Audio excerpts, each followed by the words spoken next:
Flipkart ఆర్డర్‌ని మనం cancel జేయొచ్చు. ఫ్లిప్‌కార్ట్‌ని ఓపెన్ చేయండి. 3 లైన్స్ పైన క్లిక్ చేసి మై ఆర్డర్స్‌లోకైతే వెళ్ళండి. ఇక్కడ క్యాన్సల్ చేయాల్సిన ఆర్డర్‌ని సెలెక్ట్ చేసుకోండి. పైకి స్క్రోల్ చేయండి. ఎడిట్ ఆప్షన్ పైన క్లిక్ చేయండి. క్యాన్సల్ మై ఆర్డర్ పైన క్లిక్ చేయండి. ఇక్కడ మీరు ఆర్డర్‌ని ఎందుకు క్యాన్సల్ చేయాలనుకుంటున్నారో రీజన్ అడుగుతుంది. సెలెక్ట్ చేసుకోండి. కింద కామెంట్స్ అని ఉంటుంది. ఇక్కడ కంపల్సరీగా మీరు రీజన్ రాయాల్సిందే. లేకుంటే ఆర్డర్ క్యాన్సిలేషన్ అనేది ఫెయిల్ అవుతుంది. ఇక్కడ నేను రీజన్ అయితే ఇచ్చేస్తున్నాను. సబ్మిట్ రిక్వెస్ట్ పైన క్లిక్ చేయండి.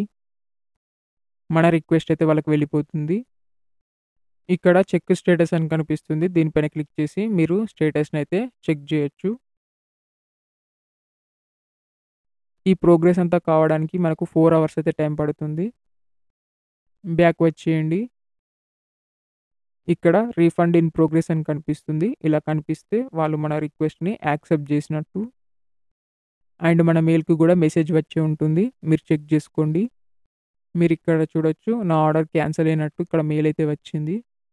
ఈ రీఫండ్ అనేది డైరెక్ట్‌గా మన బ్యాంక్‌లోకైతే యాడ్ అయిపోతుంది. మీరు ఇక్కడ చూడొచ్చు నా మనీ రీఫండ్ అయినట్టు మెయిల్ అయితే వచ్చింది. ఈ వీడియో యూజ్‌ఫుల్‌గా అనిపిస్తే లైక్ చేయండి. ఇలాంటి ఇన్ఫర్మేటివ్ వీడియోస్ కోసం మన ఛానల్‌ని ఫాలో అవ్వండి.